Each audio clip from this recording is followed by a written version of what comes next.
అందరికీ నమస్తే అండి. పాపం వైఎస్ఆర్ కాంగ్రెస్ పార్టీ అంత దారుణంగా ఓడిపోయినప్పటికీ వాళ్ళకి రాజధాని విషయంలో ఎందుకో మరి పగ తీరడంలా, అమరావతి విషయంలో ఎందుకో వాళ్ళ కోపం చల్లారడంలా. అసలు ఎవరైనా సరే గుణపాఠం నేర్చుకుంటారు ఓటమి నుంచి. అమరావతి ఏం పాపం చేసిందని? ఇప్పుడు రాజధానిగా విశాఖపట్నం ఉండాలన్నారు, 3 రాజధానులు అన్నారు. దాన్ని ప్రజలు తిరస్కరించారు. సాక్షాత్తు విశాఖపట్నం వాళ్ళు కూడా ఒప్పుకోలేదు. మీరు అక్కడ పరిపాలనా రాజధానికి పెడతానన్నా సరే విశాఖపట్నం వాళ్ళు కూడా ఒప్పుకోలే. వాళ్ళు కూడా ఒప్పుకొని వైసీపీకి ఓటు వేయలేదు. పైగా అక్కడ భారీ మెజార్టీలు ఇచ్చారు కూటమికి. వైసీపీ వాళ్ళని చిత్తుగా ఓడించారు. అయినా సరే అమరావతి విషయంలో ఈ అక్కసేంటి, ఈ కుట్రలేంటి, ఈ పన్నాగాలేంటో అర్థం కావట్లా. ఎట్టి పరిస్థితుల్లో అమరావతి డెవలప్ అవ్వకూడదు. అమరావతిలో రాజధాని, ఆంధ్రప్రదేశ్కి రాజధాని ఉండకూడదు. మరి అది వైసీపీ వాళ్ళు ఒకసారి ఆలోచించుకోవాలి. ఎంత ఆలోచించాలి, ఎంత చెప్పినా ఏం ఆలోచిస్తారులే. కానీ ఎందుకు ఈ మాట అంటున్నానంటే, ప్రపంచ బ్యాంకు రుణం ఇవ్వడానికి సిద్ధమైంది. దాదాపుగా 15,000 కోట్లు రుణం ఇవ్వడానికి సిద్ధమైతే ఈలోగా గుర్తు తెలియని వ్యక్తుల నుంచి ప్రపంచ బ్యాంకు ఇన్స్పెక్షన్ ప్యానెల్కి ఒక లెటర్ వెళ్ళింది. అమరావతిలో కుంభకోణం జరిగింది, భూ కుంభకోణం జరిగింది. అక్కడ రైతుల నుంచి బలవంతంగా భూములు తీసుకున్నారు. సో మీరు రుణం ఇచ్చినా అక్కడ అభివృద్ధి చెందదు, అక్కడ అవినీతి చేస్తారు, మీరు రుణం ఇవ్వద్దు అని చెప్పి రైతులను భయపెట్టి, బెదిరించి, రైతుల్ని మభ్యపెట్టి చట్టవిరుద్ధంగా భూసేకరణ చేశారు. అది రాజధానిగా పనికిరాదు. సో మీరు రుణం ఇవ్వద్దు అని చెప్పి ఆ ఫిర్యాదులో అసత్య ఆరోపణలు చేశారు. సో అమరావతి వలన అక్కడ ప్రజలు జీవన భృతి కోల్పోయారు. ఆహార భద్రతకు విఘాతం కలుగుతోంది. పర్యావరణ, సామాజిక, ఆర్థిక సమస్యలు తలెత్తుతాయి. రైతులతో అర్థవంతమైన చర్చలు కూడా జరపలేదు. సమాచారం అంతా కూడా ప్రభుత్వం గోప్యంగా ఉంచుతోంది. దీని వెనక చాలా వ్యవహారం, చాలా కుంభకోణం ఉంది. సో దయచేసి మీరు అమరావతి నిర్మాణానికి రుణం ఇవ్వద్దు అని చెప్పి ప్రపంచ బ్యాంక్ ఇన్స్పెక్షన్ ప్యానెల్కి ఈ నెల 18వ తేదీన లెటర్ వెళ్ళిందంట. వాళ్ళు పట్టించుకోలే. అయినా సరే రుణం ఇవ్వడానికి సిద్ధపడ్డారు. ఎందుకంటే వాళ్ళకి ఇది కొత్త కాదు.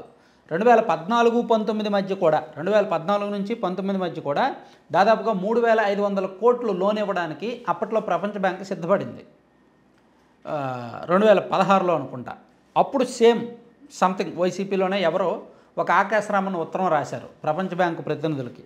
అమరావతిలో సో అండ్ సో ఇవన్నీ జరిగాయి, భూకుంభకోణం జరిగింది, అక్కడ ఒకే క్యాస్ట్ పెత్తనం ఎక్కువ ఉంది, ఇది చట్టవిరుద్ధంగా జరుగుతోంది, ఈ నిర్మాణానికి అనుమతులు లేవు, అది ఇది అని చెప్పి రాసేసరికి అప్పుడు ప్రపంచ బ్యాంక్ ఏం చేసిందంటే, వాళ్ళకి ఫిర్యాదులు మొదటిసారి వచ్చేసరికి ఒక ఇన్స్పెక్షన్ ప్యానల్ నియమించింది. అంటే కొంతమంది సభ్యులతో అసలు అక్కడ ఏం జరుగుతుందో వాస్తవాలు మీరు పరిశీలించండి, రుణం ఇవ్వాలా లేదా అనేది మీరు నిర్ధారించండి అని చెప్పి ఒక టీంని ఇన్స్పెక్షన్ ప్యానల్గా నియమిస్తే వాళ్ళు వచ్చి చూసి రుణం లేదు, ఇబ్బంది ఏమీ లేదు, లీగల్గా అంతా ఓకే, ఇక్కడ రైతులు ఇష్టపూర్వకంగానే భూములు ఇచ్చారు, మనం రుణం ఇస్తే అది అభివృద్ధి చెందుందని చెప్పి వాళ్ళు 2018లో రుణం ఇవ్వడానికి ఒప్పుకున్నారు. కానీ 2019లో వైసీపీ గవర్నమెంట్ రావడంతో మాకేమీ రుణం వద్దు, మేమేమీ అమరావతి కట్టడం లేదు, మీ రుణంకి అవసరం లేదు అని చెప్పి ప్రపంచ బ్యాంక్కి లెటర్ రాశారు. అక్కడితో ఆగిపోయింది. మళ్ళీ కొత్తగా 2024లో కూటమి ప్రభుత్వం అధికారంలోకి వచ్చి రుణం కావాలని చెప్పి 15,000 కోట్ల రుణం అడిగితే వాళ్ళు ఇవ్వడానికి సిద్ధపడ్డారు. ఫస్ట్ పేమెంట్ రిలీజ్ చేయడానికి సిద్ధపడ్డారు. ఆ టైంలో ఇప్పుడు మళ్ళీ లెటర్ బయటకు వచ్చిందనమాట, వైసీపీ వాళ్ళు రాసిన లెటర్. సో దీని వెనక అంటే ఇక్కడ ఒక్కసారి ఆలోచించాల్సిన అవసరం, రాష్ట్ర ప్రజలు ఆలోచించాలి. రాజధాని అవసరం లేదా? పోనీ విశాఖపట్నమే రాజధానిగా ఉండాలి అని వైసీపీ వాదన జనం సమర్థించలేదు కదా, ఆ ప్రాంతవాసులు సమర్థించలేదు కదా. సో రాజధాని అమరావతి మీద ఎందుకంత పగ, ఎందుకంత అక్కసు? సో దీనివలన ఏం జరుగుతుందంటే రాష్ట్రానికి ఫ్యూచర్ దెబ్బతింటుంది, రాష్ట్ర బ్రాండ్ ఇమేజ్ దెబ్బతింటుంది. ఇంకా రాజధాని లేని రాష్ట్రంగానే మనం మిగిలిపోతాం. దేశంలో ప్రతి చిన్న రాష్ట్రాలకు కూడా రాజధానులు ఉన్నాయి, మన రాష్ట్రానికే రాజధాని ఉండట్లా. సో వీళ్ళు ఏదో రాజధాని కడతామని చెప్పి ప్రయత్నాలు చేస్తుంటే ప్రపంచ బ్యాంకు, ఏషియన్ డెవలప్మెంట్ బ్యాంకు వాళ్ళు రుణం ఇవ్వడానికి సిద్ధమవుతుంటే వాళ్ళ దగ్గర పొలాలు పెడుతున్నారు. సో దీనివలన ఖచ్చితంగా బ్రాండ్ దెబ్బతిందంతో పాటు వైసీపీని భవిష్యత్తులో కూడా ఎవరు నమ్మరు. ఇప్పుడు ఆల్రెడీ ఇన్వెస్టర్స్లో కొంత భయం ఉంది, ఫ్యూచర్లో మళ్ళీ వైసీపీ వస్తే అమరావతిని ఏం చేస్తారో, మేము అక్కడ ఏమైనా చేయాలంటే వాళ్ళు మళ్ళీ అధికారంలోకి వస్తే దాన్ని నాశనం చేస్తారు అని ఇన్వెస్టర్స్ చాలామంది ఆలోచిస్తున్నారు. అక్కడ భూములు కొనాలి అనుకునే వాళ్ళు కూడా ఆలోచిస్తున్నారు. కానీ ఇప్పుడు వైసీపీ వాళ్ళు ఇలా చేయడం వలన వాళ్ళలో భయం నిజమవుద్ది. సో అందుకని ఇంకా వైసీపీని అస్సలు పట్టించుకోరన్నమాట.